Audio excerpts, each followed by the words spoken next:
Cam, Hmm? tu peux me dire si tu connais la Baker Fix? Pas maintenant, Alex. Je regarde un documentaire sur Joséphine Baker. Qui ça? Joséphine Baker? Ah d'accord. Je connais pas. Vraiment pas? Ah.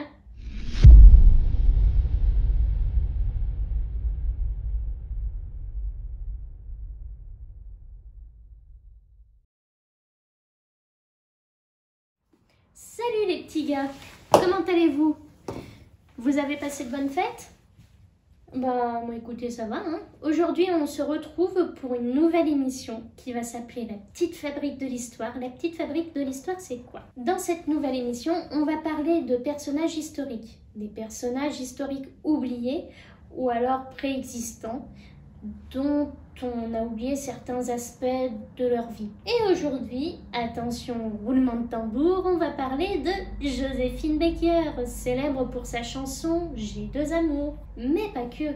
Ayant vécu à l'ère des Gerson, elle incarna le rôle de danseuse, de chanteuse, en quelque sorte d'égérie pour sa propre marque, mais aussi de résistante. Mais ne brûlons pas les étapes. Et commençons par le commencement, car l'enfance de Joséphine n'a pas été forcément très rose et ne laissait pas présager d'une carrière qui sera hors du commun.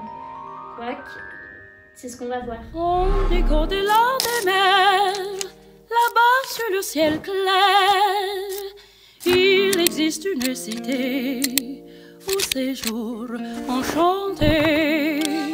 Et sur les grands arbres noirs, chaque soir, vers elle s'en va tout mon espoir. J'ai deux amours, mon pays Paris.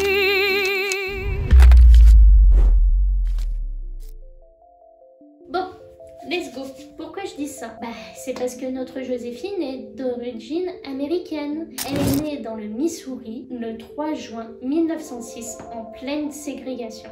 Ouais, je sais, c'est pas tip-top. Et donc, pour parler de notre petit Trumpy, comme l'appelait sa maman, en raison du caractère enjoué de sa fille, elle grandit dans un quartier pauvre ou ghetto. Vous allez peut-être me dire, bien sympa de nous parler de Joséphine et aussi de sa maman, mais tu nous parles pas de son papa. Tout simplement pour une bonne chose, enfin bonne, je sais pas trop, c'est que on sait pas très bien qui c'est. On suppose que c'est peut-être un musicien originaire d'Espagne ou de l'Europe occidentale. Quoi qu'il en soit, la mère de Joséphine se remarie. Et le deuxième mari n'est pas tip-top. En effet, alcoolique invétéré et en plus fainéant, n'ayons pas peur des mots, parce qu'il ne travaillait pas beaucoup, il n'aime pas bien Joséphine. Pourquoi? Parce qu'elle n'est pas de son sang. De ce mariage naîtra d'ailleurs deux autres enfants. Et de ce fait, la famille étant encore plus appauvrie, parce qu'il faut bien nourrir les deux bouches supplémentaires, la mère de Joséphine décide d'envoyer la petite travailler chez d'autres personnes pour effectuer des travaux domestiques. C'est comme ça que Joséphine se retrouve chez Madame Kaiser. La dame a l'air sympathique au premier abord, mais attention, même si elle a l'air, elle n'a pas forcément la chanson. En effet, les choses se gâtent. Joséphine effectue des tâches ingrates, mais la Kaiser la fait dormir en plus dans la cave avec le chien.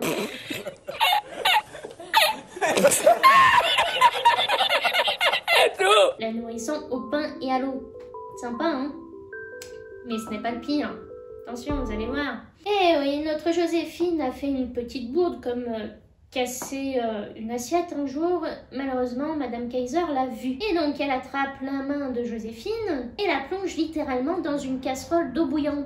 Oh les bâtards! Pas la Kaiser, hein. Heureusement, notre Joséphine s'accroche pour s'évader. Elle danse. Et elle organise même des petits spectacles dans la cave de la maison familiale. Et pour la remercier, ses amis lui offrent des petits cadeaux. Vous allez me dire, on voit peut-être les prémices de ce qu'elle va faire plus tard. Je vous répondrai que c'est pas faux. 1917 est une année d'ailleurs charnière pour Joséphine. Pourquoi?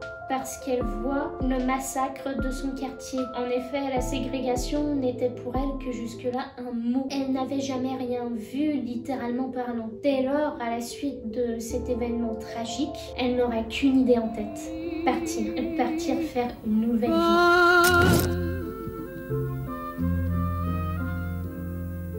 Dis-moi Joséphine, puisqu'on te revoit, charmante et divine.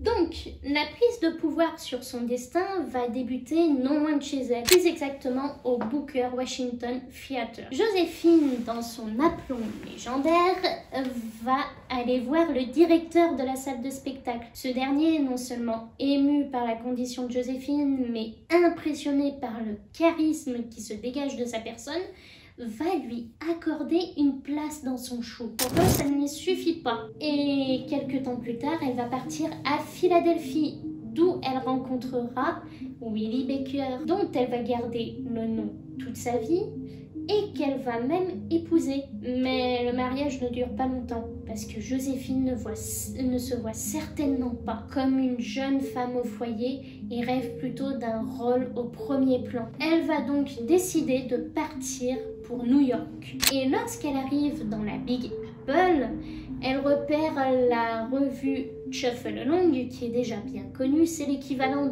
du Times d'aujourd'hui. Elle va se présenter. Seul petit problème au tableau, elle a 15 ans. Qu'à ça ne tienne, Joséphine, qui a un aplomb à toute épreuve, va faire croire qu'elle a 17 ans. Et ça marche. Elle va réussir à se faire engager en tant qu'habilleuse. Seul souci, c'est que la place lui convient pas trop. Effectivement, c'est normal puisque c'est une artiste. Et c'est un soir qu'un miracle se produisit. Enfin, miracle, on peut en discuter. Tout simplement, c'est une jeune danseuse qui était enceinte à ce moment-là, n'a pas pu monter sur les planches à cause de son état. Donc Joséphine va se proposer pour la remplacer, arguant qu'elle connaît parfaitement le rôle, qu'il n'y aurait aucun souci, qu'elle a des qualités de danseuse et voire de chanteuse. Les gérants de la salle vont accepter, seulement que, à la surprise générale, Joséphine ne va pas faire le numéro prévu. Au contraire, elle va présenter son propre numéro. Non, toi tu n'es rien du tout. Toi tu sais ce que t'es un délinquant.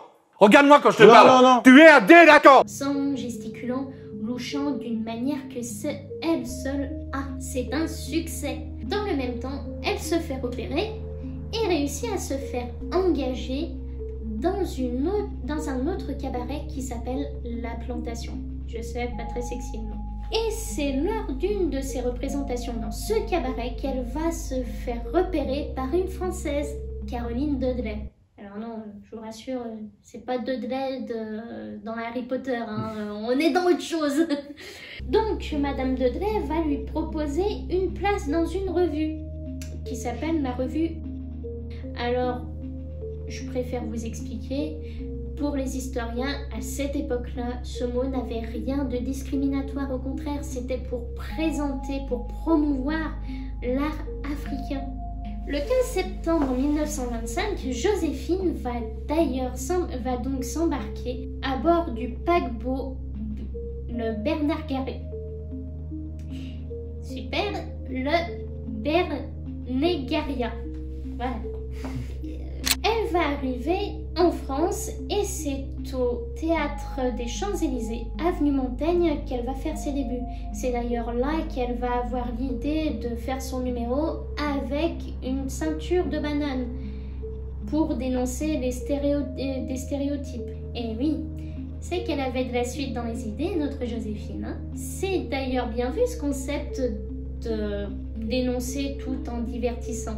Elle devient très vite l'artiste incontournable des années folles et du monde du spectacle par la même occasion. Elle est même le modèle de plusieurs autres dessinateurs, comme Paul Colin, qui est là, petit secret, c'est son premier amant. Chut, on ne verra rien. Cette icône est suivie de partout et par tout le monde. Tout le monde veut collaborer avec elle, même les plus grands, comme Dior ou Poiret. Vous imaginez ?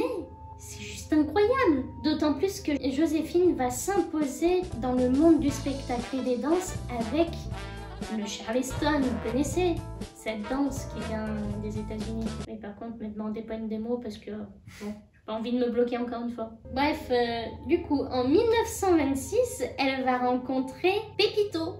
Enfin, un gars qu'elle a décidé de surnommer Pepito et qui se fait passer pour un comte. Eh ouais, le comte Giuseppe Avatino, qui était un homme d'affaires hors pair, hein, malgré son petit mensonge. Il va d'ailleurs commencer par faire des poupées de chiffon à l'effigie de Joséphine Baker, continuer par la Baker Fix, et enfin lui faire chanter une chanson qu'il a écrite lui-même. J'ai deux amours. Il existe une cité où ces jours enchantés, et sur les grands arbres noirs, chaque soir, vers elle s'en va tout mon espoir. J'ai deux amours, mon pays Paris. Ah bah voilà. Attends, c'est quoi ce truc? Attends, je vais te montrer.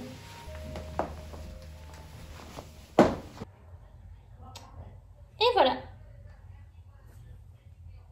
T'aurais pu me l'expliquer, tu sais. Bon, vas-y, enlève-moi ce truc là. Attends, il faut que je regarde... comment... Ah.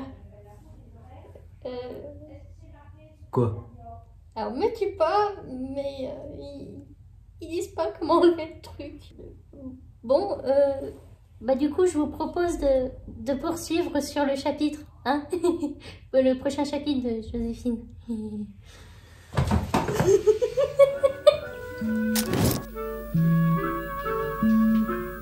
Je me souviens, au coin de rue, aujourd'hui disparu. Mais oui, Alexandre va bien, vous inquiétez pas. Je te déteste. C'est grâce à Pepito qui se dit d'ailleurs Bon, c'est d'ailleurs grâce à Pepito qui se dit inventeur du mot manager que Joséphine va partir en tournée à la fin des années folles. Et c'est là qu'a lieu le fameux épisode de Vienne. Dans cet épisode, on constate que la xénophobie prend de plus en plus de part. En même temps, c'est un peu logique parce qu'on arrive un petit peu petit à petit à la Seconde Guerre mondiale. Joséphine va arriver sur Vienne après d'âpres négociations et aussi à cause de l'Assemblée viennoise parce qu'il se posait la question si c'était une bonne idée qu'ils viennent étant puritain. Alors pour ceux qui savent pas, puritain c'est tout simplement coincé, genre vraiment. Joséphine avance ses critiques et elle décide de faire un coup de maître. Le soir de sa représentation, elle ne fait pas son numéro habituel, non non non. Elle arrive en robe noire, col ras jusqu'au menton et elle chante du blues. Et oui, non seulement elle a réussi à leur clouer le bec à ces Viennois, mais en plus, c'est un succès. C'est d'ailleurs dans les années 30 que Joséphine va avoir le vent en poupe, mais vraiment. Et pourtant, elle aspire à une vie simple, loin de tous ces paparazzis, tout ce monde du spectacle. Même si elle aime bien, hein, elle le déteste pas non plus foncièrement. Malgré ces années de bonheur, la réalité s'impose à elle. Et elle a 33 ans lorsque la Seconde Guerre éclate. Pour elle, tout est clair dans son esprit. La France l'a adoptée, donc elle doit défendre la France. Elle décide donc d'être résistante. Et secrètement, elle prend les armes contre l'envahisseur. Ça, c'est cool. Elle entre donc dans l'armée en qualité de sous-lieutenant de l'air. Mais aussi devient du coup dans le même temps, et vous vous en douterez, agent de renseignement et de contre-espionnage. C'est d'ailleurs là qu'elle croisera la route de Jacques Aptet.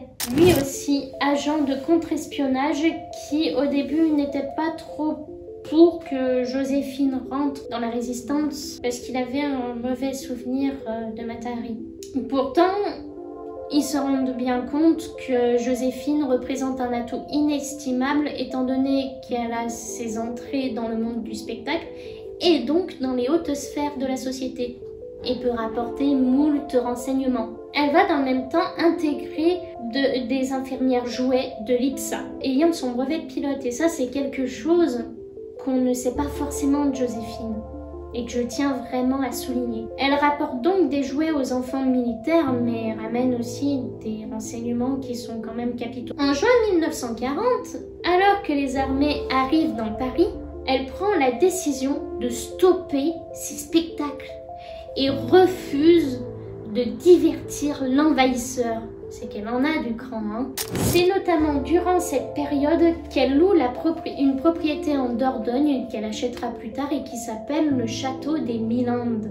Et c'est là qu'elle va partir, puisque le château se situe en zone libre, avec Jacques Aptet qui deviendra Jacques Hébert et prendra le rôle d'impresario, mais aussi de secrétaire artistique de Joséphine. Milande est donc un lieu stratégique, non loin de la zone de démarcation, et va permettre à Joséphine de cacher des gens, mais aussi des armes. Il y a d'ailleurs une anecdote dont j'aimerais vous parler qui est assez amusante sur le sujet. Un jour, des Allemands viennent et cherchent un certain monsieur Mallory, qui est le voisin de Joséphine, et on sait déjà, on devine, et qui est résistant. Bien entendu, notre chère Joséphine le cache. C'est évident. Elle reçoit avec un accent à couper au couteau les soldats, leur disant non mais la mairie n'est pas loin, parce qu'elle faisait exprès de croire que les soldats lui demandaient le chemin pour aller à la mairie. Elle les invite même à boire le café et leur fait entre autres quelques mondanités, tout en cachant le fameux monsieur Mallory dans les caves du château de Milande. Les soldats, évidemment, le soir même repartent bredouilles. Et c'est un succès, encore une fois. Elle n'hésitera pas, d'ailleurs, durant ses voyages, à faire passer des petits messages, que ce soit par exemple dans les partitions de chant ou même dans son soutien-gorge, parce que il était impensable de fouiller Joséphine Baker. Ce n'était pas possible.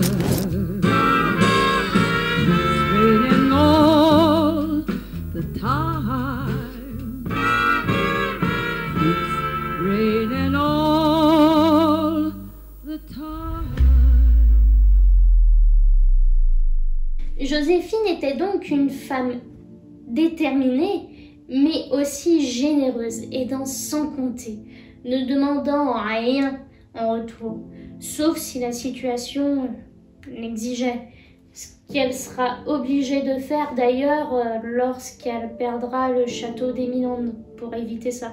À la fin de sa vie, elle retournera sur Paris, et c'est dans un appartement de cette ville que le soir du 10 avril, elle tombe dans le coma. Et 2 jours plus tard, du coup, le 12 avril 1975, elle poussera son dernier soupir. Je vous remercie infiniment pour avoir suivi cette vidéo, mais aussi d'avoir suivi la vie trépidante de Joséphine. Juste pour petit rappel, les termes de cette vidéo sont des termes historiques et donc scientifiques. Du coup, il n'y a pas besoin de faire des critiques non constructives, c'est vraiment pour vous éclairer sur la vie d'une personne. J'espère en tout cas très vite vous revoir. N'hésitez pas à vous abonner, à commenter et à liker, ou à partager des choses que vous savez sur Joséphine, j'en serais ravie. On se retrouvera très vite pour un nouveau numéro de la Petite Fabrique d'Histoire. À bientôt et à très vite. Top.